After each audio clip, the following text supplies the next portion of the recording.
बिस्मिल्लाहिर्रहमानिर्रहीम। इस वक्त तमाम सियासी जमातें सियासी अखाड़े में उतर चुकी हैं और एक दूसरे पर दुश्मनाम तराजी, बोहतानात, इल्ज़ामात और लान तान की बौछार जारी है।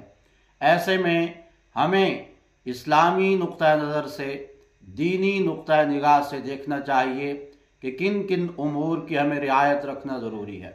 एक काम जो बहुत धड़ल्ले से सरेआम किया जा रहा है वो फ़रीक़ मुखालिफ और मद्दे मुकाबिल पर लानतें भेजने का काम है। हमारे मजहबी लोगों का भी और सियासी लोगों का भी ये मिजाज बन चुका है कि वो अपने फ़रीक़ मुखालिफ को, मद्दे मुकाबिल को लानती और मलऊन कहे बगैर नहीं रह सकते।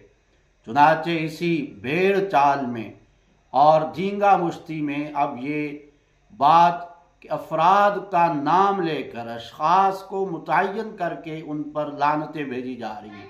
फुला लानती है, फुला मलऊन है, तुम लानती हो। निजी ज़िंदगी में, ज़ाती और इनफरादी ज़िंदगी में भी और इज्तिमाई ज़िंदगी में भी ये गुनाह बहुत आम हो चुका है। हालांकि नबी करीम रहमतुल दो आलम सल्लल्लाहु अलैहि वसल्लम का ये इरशाद मुबारक हदीस की कुतुब में सही अहादीस में मौजूद है। आपने फरमाया कि मोमिन लानत करने वाला नहीं होता। आपने लानत से मना फरमाया। हालांकि जानवरों तक को लानत से नबी करीम सल्लल्लाहु ताला अलैहि वसल्लम ने मना फरमाया। शरीयत मुताहरा का ये मसला है कि किसी शख्स फ़र्द को मुतय्यन करके उसका नाम लेकर लानत करना जायज़ नहीं है, ममनू और गुनाह है।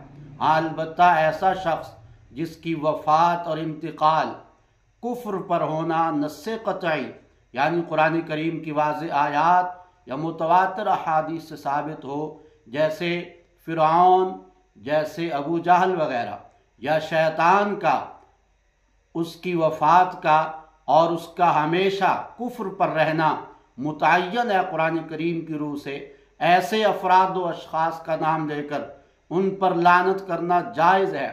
लेकिन अगर किसी की मौत कुफ्र पर शरीयत ने मुतय्यन नहीं की तो उसका नाम लेकर हम उस पर लानत नहीं कर सकते, चाहे वो कोई काफिर ही ना हो। अल्लामा शामी रहमहुल्लाह ने अपनी किताब रद्दुल मुहतार हाशिया इब्न आबिदीन, जिसे फतावा शामी कहा जाता है और फ़िक़्ह हनफ़ी के हर मुफ्ती की मेज़ पर वो किताब मौजूद है, उसमें ये बात तसरीह के साथ मौजूद है।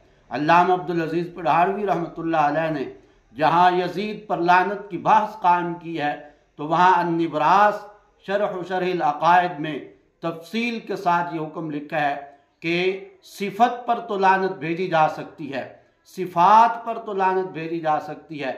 मसलन आप यूँ कह दें जालिमों पर लानत, आप यूँ कह दें झूठों पर लानत, आप यूँ कह दें चोरों पर लानत, आप यूँ कह दें जानियों पर लानत, शराबियों पर लानत।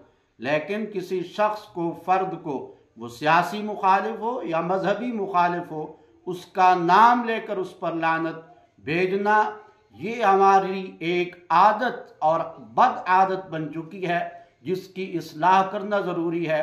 नबी करीम सल्लल्लाहु अलैहि वसल्लम के अखलाक, आपकी तालीमात और हिदायत से इसका दूर दूर से और अखलाक हसना से, आमाल सालिहा से इसका कोई ताल्लुक नहीं है। हम इख्तिलाफ करें लेकिन इख्तिलाफ में वही बात कि अखलाकी दायरा कार को और शरीयत के अहकाम को पामाल न करें। लानत कोई खेल और मजाक नहीं है कि हर शख्स को, किसी को भी आम लड़ाई झगड़े में भी एक दूसरे को लानती कहें, औलाद को भी लानती कहें, सियासी मुखालिफ को भी लानत भेजते रहें। इस अमल की इस्लाह अज़ हद ज़रूरी है। अल्लाह ताला हमें इस पर अमल की तौफीक अता फरमाए।